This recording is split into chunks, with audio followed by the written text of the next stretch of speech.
नैबे बिथाङाथ' जोंनि एके डिस्ट्रिक्टनि धेमाजि डिस्ट्रिक्टनिफ्राय लखिमपुर डिस्ट्रिक्टआव फैनानै गोथार जुलियाव माबायदि मोनखो गोसोखो एसे नैबे बिथांजों रायलायनि आं आब' सोमोन्दो जायो दै आब'जों एसे रायलायनि दिनैहाय धेमाजि डिस्ट्रिक्टनिफ्राय फैना लखिमपुर जिल्लायाव गोथार जुलियाव फैना इमाने मोजां मोनदों इमाने खुसि आरो इमाने मोजां माने बेदरफोरानो जाख'हायाखै मैया जाख'नायखौ जों दिनै जाबाय गोदानखौबो जाबाय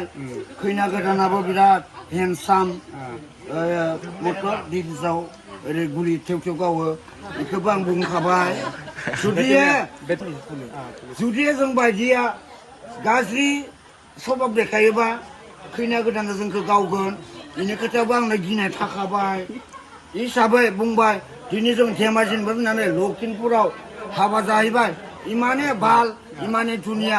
इमाने समायना इमाने मोजां हिसाबै आं मोजां मोनदों बेदर फिसा जाख'हाया जुमाय लाल गोजा लोंख'हाया बे खोथाखौ बुंबाय आरो आंनो मोनबाय गोसो दं दा दसेनो लोंगोन जों दसे उनाव जों धेमाजियाव थांगोन जोंना गारि दंखासै जोंहा